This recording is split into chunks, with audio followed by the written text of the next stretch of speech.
First பேஸுக்கு நம்ம primer apply பண்ணுறோம். Primer apply பண்ணுறனால நம்ம மேக்கப் வந்து ரொம்ப லாங் லாஸ்டிங்காக இருக்கும்.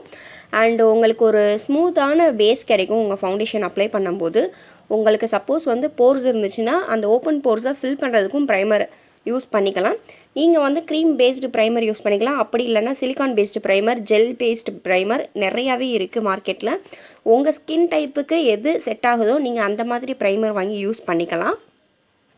இங்கே நம்ம பார்க்க போகிற மேக்கப் வந்து ஒரு ப்ரைடல் மேக்கப். ஒரு ப்ரைடுக்கு எந்த மாதிரி மேக்கப் போடலாம், எப்படி லாங் லாஸ்டிங்காக இருக்குன்றத பார்க்க போகிறோம். ஸோ ப்ரைமர் வந்து உங்கள் ஃபேஸ் ஃபுல்லாகவே நீங்கள் ஓவரால் அப்ளை பண்ணிக்கலாம். சப்போஸ் உங்களுக்கு அந்தளவுக்கு இல்லை அப்படின்னா நீங்கள் மாய்ஸ்சரைஸ் பண்ணிவிட்டு அடுத்து ஆலோவேரா ஜெல் கூட நீங்கள் அப்ளை பண்ணிக்கலாம். அது கூட உங்கள் ஃபவுண்டேஷனுக்கு முன்னாடி அது ஒரு பேஸாக இருக்கும். பட் ப்ரைடல் மேக்கப்புன்னு சொல்லும்போது நம்ம கண்டிப்பாக ப்ரைமர் அப்ளை பண்ணியே தான் ஆகணும். ஸோ இதை வந்து நல்லா பிளெண்ட் பண்ணிக்கோங்க. பிளெண்டிங் மீன்ஸ் உங்கள் ஃபேஸில் போட்டு தேய்க்கக்கூடாது, லைட்டாக டேபிங் மோஷனில் உள்ளே புஷ் பண்ணணும். ஸோ அப்போ தான் வந்து உங்கள் ப்ரைமர் வந்து உங்கள் ஃபேஸில் செட் ஆகும். ப்ரைமர் அப்ளை பண்ணுறதுனால வந்து உங்கள் ஃபவுண்டேஷன் வந்து ரொம்ப லாங் லாஸ்டிங்காக இருக்கும். சப்போஸ் உங்களுக்கு ரொம்ப ஆயிலி ஸ்கின், ஸ்வெட் ஆகுது அப்படின்ற ப்ராப்ளம் இருந்தாலுமே உங்கள் மேக்கப் அவ்வளோ சீக்கிரத்தில் வந்து கலையாது.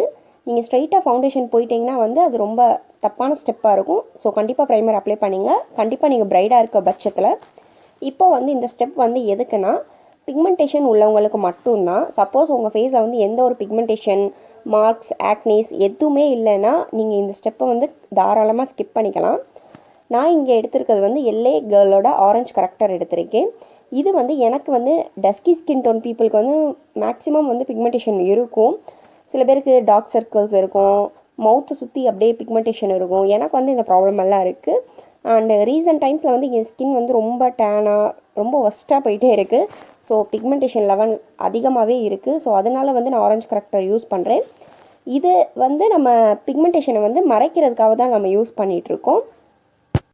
நீங்கள் ஆரஞ்சு கரெக்டர் யூஸ் பண்ணிவிட்டு அதுக்கு மேலே ஃபவுண்டேஷன் போட்டிங்கன்னா உங்கள் ஃபவுண்டேஷன் வந்து ஆக்சிடைஸ் ஆகாமல் இருக்கும். சில பேர்த்துக்கு வந்து ஃபவுண்டேஷன் போட்ட உடனே வந்து கிரேஷ் ஆகிற மாதிரி இருக்கும். அவங்க சில இடத்துல மட்டும் பேட்சாக ஆன மாதிரி இருக்கும், சில இடத்துல ரொம்ப ஆக்சிடைஸ் ஆன மாதிரி இருக்கும். அந்த ப்ராப்ளம் எதுக்காக வரும்னா நீங்கள் கரெக்டாக கலர் கரெக்டிங் பண்ணாமல் நீங்கள் ஃபவுண்டேஷன் ஸ்டெப்புக்கு மூவ் பண்ணனால தான் இருக்கும். ஸோ வந்து ஃபஸ்ட்டு கரெக்ட் பண்ணிக்கோங்க. உங்கள் ஃபேஸில் உள்ள பிக்மெண்டேஷன் எல்லாத்தையுமே ஓவராலாக கவர் பண்ணிக்கோங்க. அதுக்கப்புறமேட்டுக்கு நீங்கள் ஃபவுண்டேஷன் அப்ளை பண்ணும்போது உங்களுக்கு கரெக்டாக இருக்கும். உங்கள் ஃபவுண்டேஷன் லாங் லாஸ்டிங்காகவும் இருக்கும், டக்குன்னு அவ்வளோ சீக்கிரம் ஆக்சிடைஸ் ஆகாது. ஸோ உங்களுக்கு எங்கே பிக்மெண்டேஷன் இருக்கோ அங்கே மட்டும் அப்ளை பண்ணால் போதும். ஹோல் ஃபேஸ் வந்து நீங்கள் அப்ளை பண்ண தேவையில்லை. இப்போ வந்து அது ஒரு மேக்கப் ப்ரஷ் இல்லைன்னா பியூட்டி பிளெண்டரால் லைட்டாக ஜென்டிலாக மூவ் பண்ணுங்கள். ஸோ ரொம்ப போட்டு தேய்ச்சிங்கன்னா அந்த கலரே வந்து இருக்காது, சுத்தமாக ஆரஞ்சு நம்ம கரெக்ட் பண்ணதே இருக்காமல் போயிடும். ஸோ அதனால் வந்து மெதுவாக ஜென்டிலாக வந்து டேபிங் மோஷனில் பண்ணுங்கள். ஸோ அந்த பிக்மெண்டேஷன் லெவல் வந்து நம்மளுக்கு வேணும், அந்த ஆரஞ்சு கலர் வந்து. ஸோ அதுக்கு மேலே வந்து நம்ம கன்சீல் பண்ணிவிட்டு அப்புறமா ஃபவுண்டேஷன் போட்டுக்கலாம். ஸோ ஒரு மேக்கப் டுட்டோரியல் அண்ட் அதுவுமே வந்து ஒரு ப்ரைடுக்குன்ற போது வந்து சில ஸ்டெப்ஸ் எல்லாம் வந்து நம்ம ஃபாலோ பண்ணி தான் ஆகணும். அப்போ தான் வந்து ஒரு மேக்கப் வந்து மேக்கப் மாதிரி இருக்கும். அப்படி இல்லைன்னா வந்து ரொம்ப பயங்கரமாக இருக்கும். ஸோ இந்த ஸ்டெப்ஸ் எல்லாம் ஃபாலோ பண்ணிவிட்டு மேக்கப் பண்ணுங்க. ஸோ அப்படி இல்லாட்டினா வந்து உங்களுக்கு உங்கள் ஃபவுண்டேஷன் ஆக்சிடைஸ் ஆகிற மாதிரி இருக்கும், டக்குன்னு ஸ்வெட் ஆகி வெளியே வர்ற மாதிரி இருக்கும். ஸோ சில ஸ்டெப்ஸ்னால் அதை நீங்கள் ஃபாலோ பண்ணி தான் ஆகணும். அப்போ தான் வந்து உங்கள் மேக்கப் கரெக்டாக இருக்கும். இப்போ வந்து நான் ஃபவுண்டேஷனுக்கு L.A Girlோட ஃபவுண்டேஷன் எடுத்திருக்கேன். இதோட ஷேட் வந்து ப்ரான்ஸ். ஸோ இதை வந்து கொஞ்சமாக என்னோடய கையில் எடுத்து ஒரு 3 பம்ப் எடுத்து அதுக்கப்புறமா நான் யூஸ் பண்ணிக்கிறேன். எப்போவுமே ஃபவுண்டேஷனோ இல்லை எது யூஸ் பண்ணாலுமே நீங்கள் நல்லா ஷேக் பண்ணிவிட்டு அதுக்கப்புறமா யூஸ் பண்ணுங்கள். ஆக்சுவலி இந்த ஃபவுண்டேஷன் வந்து ஃபஸ்ட்டு நான் ஓப்பன் பண்ணி யூஸ் பண்ணும்போது ரொம்ப வாட்டரியாக இருந்துச்சு. நல்லா ஷேக் பண்ணிவிட்டு யூஸ் பண்ணவும் தான் கரெக்டாக அந்த கன்சிஸ்டன்சி வந்து எனக்கு கிடச்சிச்சு. ஸோ இப்போ வந்து நான் ஃபவுண்டேஷனை என் ஃபேஸில் கொஞ்சம் கொஞ்சமாக எடுத்து பிளெண்ட் பண்ணிக்கிறேன். எப்போவுமே வந்து மேக்கப்பில் ரொம்ப அவசரப்பட்டு ஃபுல் ஃபேஸே நான் கவர் பண்ணுறேன் அப்படின்னு சொல்லிட்டு பண்ணக்கூடாது. ஃபஸ்ட்டு கொஞ்சம் கொஞ்சம் ஏரியாவாக தான் நீங்கள் கவர் பண்ணணும். அப்போ தான் வந்து உங்களுக்கு அந்த பிளெண்டிங்கும் கரெக்டாக வரும், அதுவும் இல்லாமல் கவரேஜும் நிறைய கிடைக்கும். ஸோ கொஞ்சம் கொஞ்சம் ஏரியாவாக எடுத்து நீங்கள் ஒர்க் பண்ணுங்கள். ஃபுல்லாக பொறுமையே இல்லாமல் நீங்கள் பண்ணிங்கன்னா மேக்கப் வந்து ரொம்ப கேக்கி ஆயிரும். ஸோ ப்ராடக்ட்டும் நீங்கள் நிறைய எக்ஸஸாக எடுக்க வேணாம். உங்களுக்கு தேவையான அளவு நீங்கள் எடுத்து பண்ண உங்களுக்கே தெரியும் எவ்வளோ ப்ராடக்ட் வந்து உங்கள் ஃபேஸ்க்கு தேவையானதுன்ட்டு. அதனால் first one side of the face வந்து பண்ணிவிட்டு அதுக்கப்புறமா இன்னொரு சைடுக்கு நீங்கள் போய்க்கலாம். நீங்கள் மேக்கப் ஸ்டார்ட் பண்ணுறதுக்கு முன்னாடி வந்து உங்கள் ஹேரை வந்து நல்ல ஒரு ஹை போனிடெயிலோ இல்லை நல்லா டைப் பண்ணிக்கோங்க. ஸோ தட் உங்கள் மேக்கப் வந்து டிஸ்டர்ப் ஆகாமல் இருக்கும். அண்ட் பிரைடாக இருக்கும் பட்சத்தில் வந்து நீங்கள் மேக்கப்பை ஏர்லியாகவே ஸ்டார்ட் பண்ணிடுங்க. அப்போ தான் வந்து உங்களுக்கு அந்த டைமுக்குள்ளே நீங்கள் ஃபினிஷ் பண்ண முடியும். சப்போஸ் அதுக்கடுத்து உங்களுக்கு டைம் இருந்தால் பரவாயில்ல, பட் இல்லாமல் அரைகுறையாக மேக்கப் பண்ணிட்டு போய் நிற்க முடியாதுல்ல. ஸோ அதனால் வந்து நீங்கள் ஏர்லியாகவே ஆரம்பித்து ஃபினிஷ் பண்ணுற மாதிரி பார்த்துக்கோங்க. இப்போ வந்து NYXோட ஒரு லூஸ் பவுடர் எடுத்திருக்கேன். இது வந்து ஒயிட் இன் கலராக தான் இருக்கும். ஸோ ஒயிட்டாக தான் இருந்துச்சு. இதை எடுத்து கொஞ்சமாக என்னோடய டேம் பியூட்டி பிளெண்டரில் எடுத்து என் ஃபேஸ்க்கு அண்டர் ஐஸில் நல்லா செட் பண்ணிக்கிறேன். பிகாஸ் வந்து எனக்கு அங்கே தான் வந்து ஈஸியாக ஸ்வெட் ஆகும். அதுவும் இல்லாமல் நம்ம க்ரீஸ் லைன்ஸ் வந்து க்ரியேட் ஆகும் அண்டர் ஐஸில் வந்து. ஸோ அதனால் வந்து அதெல்லாம் ஆகிறதுக்கு முன்னாடி நம்ம காம்பேக்டோ இல்லை ஒரு லூஸ் பவுடரோ வச்சு நம்ம செட் பண்ணிடணும்.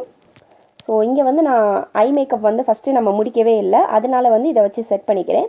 இப்போ வந்து மேக்கப் ரெவல்யூஷன் பேலட்லேருந்து ஒரு ப்ரௌன் ஷேட் எடுத்திருக்கேன். இதை எடுத்து என்னோடய ஐப்ரோஸை ஃபில் பண்ணிக்கிறேன். ரொம்ப ஆர்டிஃபிஷியலாக வந்து நீங்கள் ஐப்ரோஸ் ஃபில் பண்ணிடாதீங்க, அது ரொம்ப கேவலமாக இருக்கும். ஸோ அதனால் உங்கள் ஐப்ரோஸ்க்கு உள்ள ஷேடு வாங்கி நீங்கள் யூஸ் பண்ணுங்கள். சில பேருக்கு ஹேர் வேறு கலராக இருக்கும், ஐப்ரோஸ் வேறு கலராக இருக்கும், டிஃப்ரெண்ட்டாக இருக்கும்.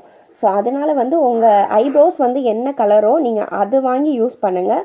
ஸோ ஐப்ரோ ப்ராடக்டில் வந்து பவுடர் இருக்குது அண்டு வேக்ஸ் இருக்குது, இது மாதிரி நிறைய டைப்ஸ் இருக்குது, ஜெல் டைப் கூட இருக்குது.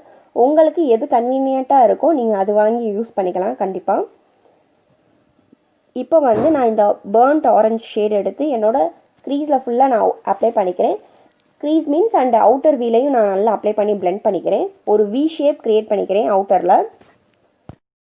நான் எப்போவும் சொல்கிற மாதிரி தான் கொஞ்சம் கொஞ்சமாக கலர் எடுத்து பில்டப் பண்ணுங்கள். சப்போஸ் நீங்கள் எக்ஸஸாக எடுத்துட்டிங்கன்னா அதை திரும்ப எடுத்துக்கிறது ரொம்ப கஷ்டமாக இருக்கும். நீங்கள் கொஞ்சம் கொஞ்சமாக வேணுன்ற அளவுக்கு எடுத்து பில்டப் பண்ணிக்கலாம். ஆக்சுவலி இதுதான் கரெக்டான மெத்தட் நான் பண்ணுறது. அண்ட் இங்கே வந்து நான் ஒரு கோல்டன் ஷேட் எடுத்திருக்கேன். இதை எடுத்து என்னோடய லிட்ஸில் இன்னர் லிட்ஸ்லேருந்து அவுட்டர் வரையும் எடுத்துகிட்டு வந்திருக்கேன். ஸோ ஒரு ஃபுல் அவுட்டர் வரையும் எடுத்துகிட்டு வரல, ஒரு முக்கால்வாசி ஐ வரையும் நான் அப்ளை பண்ணுறேன். உங்களுக்கு இந்த வீடியோவில் பார்த்தாலே தெரியும், நான் எக்ஸ்பிளைன் பண்ண வேண்டிய அவசியம் இல்லைன்னு நினைக்கிறேன். அண்டு ஓரளவுக்கு உள்ளேருந்து நான் அப்ளை பண்ணுறேன். உங்களுக்கு நீங்கள் கிளிட்டர் ஷேட் யூஸ் பண்ணும்போது உங்கள் ஃபிங்கர்ஸை யூஸ் பண்ணிக்கோங்க. ஸோ தட் வந்து அது உங்கள் ஃபிங்கர்ஸில் உள்ள ஹீட்டால் வந்து அது மெல்ட் ஆகி கரெக்டாகவே உங்கள் லிட்ஸில் வந்து போய் செட்டில் ஆகும். இப்போ வந்து நான் லைட்டாக ஒரு மேக்கப் ப்ரஷ் எடுத்து என்னோடய இன்னரில் அப்ளை பண்ணிக்கிறேன். அண்ட் ஓவராலாக வந்து நான் பிளெண்ட் பண்ணி விட்டுக்கிறேன். ஆல்ரெடி நம்ம பர்ன்ட் ஆரஞ்ச் ஷேட் எடுத்தோம்ல, அந்த ப்ரஷ்ஷால் வந்து நான் ஓவராலாக பிளெண்ட் பண்ணி விட்டுக்கிறேன். இப்போ வந்து ஐலைனருக்கு மூவ் பண்ணிக்கலாம். இங்கே வந்து நான் ஃபேஸஸோட ஐலைனர் எடுத்திருக்கேன். இது வந்து ரொம்ப அஃபோர்டபுளும் கூட. அண்ட் வந்து அந்த க்ரிப் வந்து லாங்காக இருக்கும். ஸோ தட் வந்து நீங்கள் ஈஸியாக வந்து உங்கள் கையை தள்ளி வச்சே வந்து நீங்கள் ட்ரா பண்ணிக்கலாம். ஸோ லைனுமே வந்து ரொம்ப லீனாக தான் வரும். இங்கே வந்து நான் ஒரு விங் லைனர் மாதிரி யூஸ் பண்ணிக்கிறேன். ஸோ தட் வந்து உங்கள் ஐஸ் வந்து நல்லா ப்ராடாக தெரியும், பெருசாகவும் தெரியும். அண்டு மேக்ஸிமம் வந்து ப்ரைடுக்கு வந்து விங் தான் ட்ரா பண்ணுவாங்க. ஸோ நீங்களும் அதை ஃபாலோ பண்ணலாம். அப்படி இல்லைன்னா உங்களுக்கு எது சாய்ஸோ நீங்கள் அது மாதிரி யூஸ் பண்ணிக்கலாம். மஸ்காராக்கு நான் லாரியல் பாரிஸோட மஸ்காரா எடுத்திருக்கேன். இதை எடுத்து ஒரு நல்ல கோட்டிங் கொடுத்துக்கோங்க, ஒரு 2-3 கோட்டிங் கொடுத்துக்கோங்க. அண்டு நம்ம அண்டர் ஐஸில் உள்ள பவுடரை வந்து நான் நல்லா டஸ்ட் ஆஃப் பண்ணிக்கிறேன். இப்போ வந்து காஜலுக்கு கே பியூட்டியோட காஜல் எடுத்திருக்கேன். இதை எடுத்து உங்கள் லோவரில் நல்லா அப்ளை பண்ணிக்கோங்க. அண்ட் வந்து இப்போது ஃபைனலாக லிப் லைனர் வந்து யூஸ் பண்ணிகிட்ருக்கேன். லிப் லைனருக்கு நான் வெட் அண்ட் வைல்டோட லிப் லைனர் தான் எடுத்திருக்கேன். இதை எடுத்து ஃபஸ்ட்டு நான் அவுட்டரில் ஃபில் பண்ணிக்கிறேன். அண்ட் எனக்கு வந்து பிக்மெண்டட் லிப்ஸ் தான், கீழே வந்து லைட் ஷேடாக இருக்கும் அண்டு மேலே வந்து டார்க்காக இருக்கும். ஸோ அதனால வந்து நம்ம இதுக்கு மேலே போடுற லிப்ஸ்டிக் ஷேடு வந்து கரெக்டாக தெரியணுன்ற ஒரு ரீசனுக்காக நான் இன்னர்லையும் நல்லா ஃபில் பண்ணிக்கிறேன். எனக்கு எங்கெங்கெல்லாம் பிக்மெண்டேஷன் இருக்கோ அங்கே நல்லா ஃபில் பண்ணிக்கிறேன் ஓவரால் லிப்ஸில். அண்ட் இதை மட்டும் பார்த்தாலே வந்து நல்ல லிப்ஸ்டிக் மாதிரி இருக்கும்.